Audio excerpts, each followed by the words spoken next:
she passed away a few years ago. When this space became available, I thought that it was time to make it official. Our rescue efforts, our pet food bank efforts, our community efforts.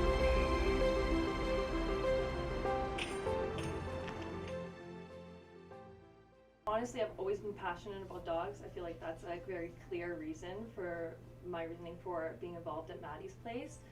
And maybe this is a bit of a selfish reason, but I really do feel good being here. And after a long week's worth of I'm in school and like doing things sometimes that aren't the most pleasant, I come here on a Friday and I really do enjoy my time. And I get touched by the stories that other owners tell me when they come in. People come and donate items sometimes, usually after they've lost a pet, and I get to mourn with them and share a moment with them, which to me is so special.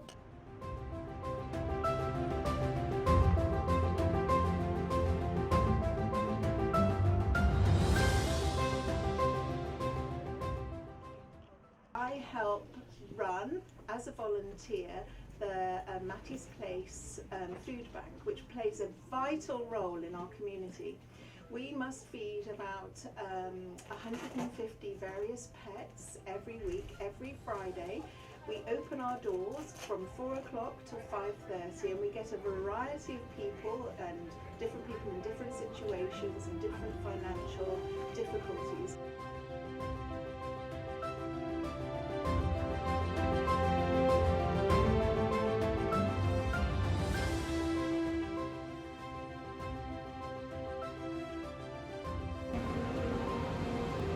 Okay.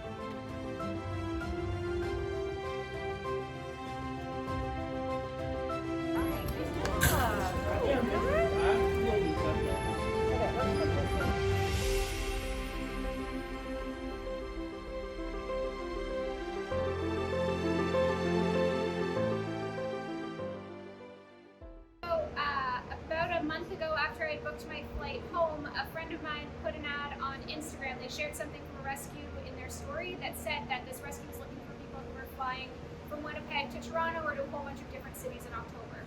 And so I reached out to them and they were able to attach 2 dogs to my ticket.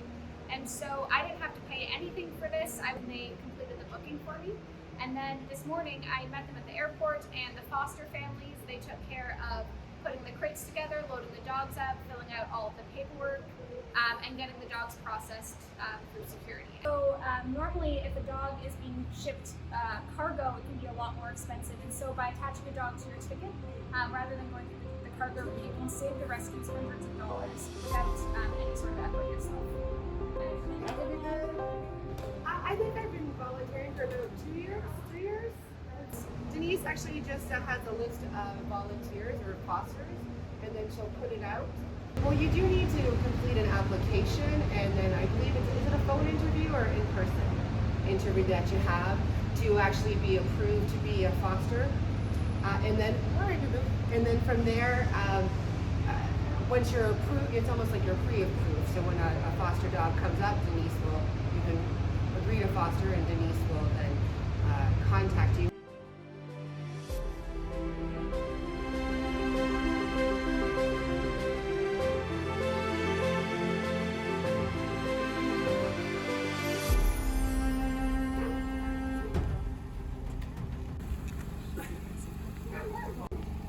All right, baby, I'll see you tonight. You guys have a safe drive.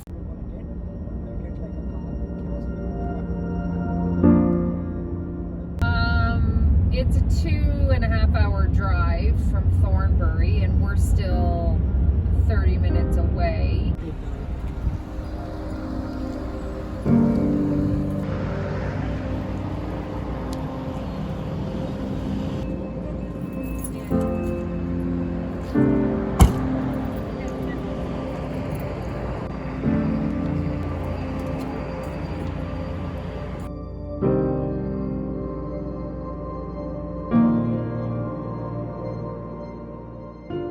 Fox has broken her tibia after being hit by a car. If we look at her tibia from the side, this might be So there's a fracture kind of running around the leg like that, like a corkscrew.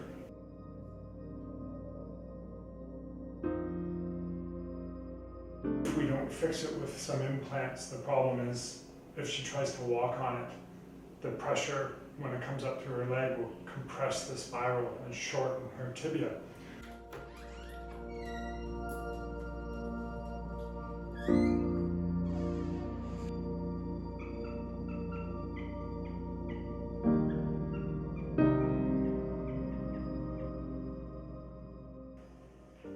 So she's a bit sedated.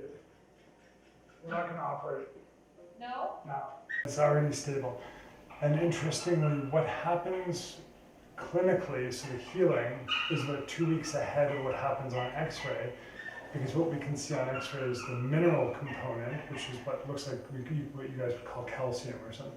The mineral component of the bone is what becomes white on an X-ray, and that's usually 2 weeks behind what's happening clinically. So actually, this bone is on its way and it's stable. So with rest, it will heal up.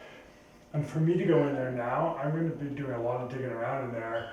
For what? To try and lengthen it by a centimeter? Like it's just, I'm going to cause more harm than good probably, and it's just not, it's not fair on her. First bit to do that. Yeah. That other bed is, I've shown that to the and so So excited for Fox. This is such good news that she doesn't need surgery. And she can now just get focused on getting on with her life. Because with that surgery, she would have had to begin at her healing time now, which would put her back 2.5 months. And at least now she's already 3 to 4 weeks into healing. So within a month, 6 weeks, she should be back to as right as she's ever going to be.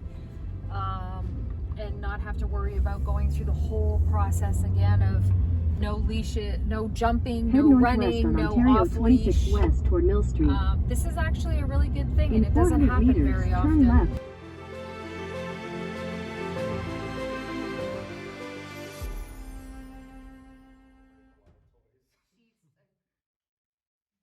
Profile came up, and it was like, first they just show the picture and the name, and like it was just her face, and I was like, oh my god, like you could just tell how sweet she was from her face. And clicked on the profile, read all about her backstory, and like, yeah, for me, I was kind of really feeling for this dog and like just seeing how good she was. What's your favorite? If I remember correctly, we had to fill out an initial application. They only contact you if you're selected for a phone interview, and then we did a phone interview with her, followed by a virtual home tour. And then after that, we went ahead and did the meet and greet. And following the meet and greet, we were able to take her home. I did find it really good that she actually like challenged us if we were really like the right people to get Fox, and if we were ready for the responsibility, because she is passing on like essentially responsibility onto us, taking care of another life.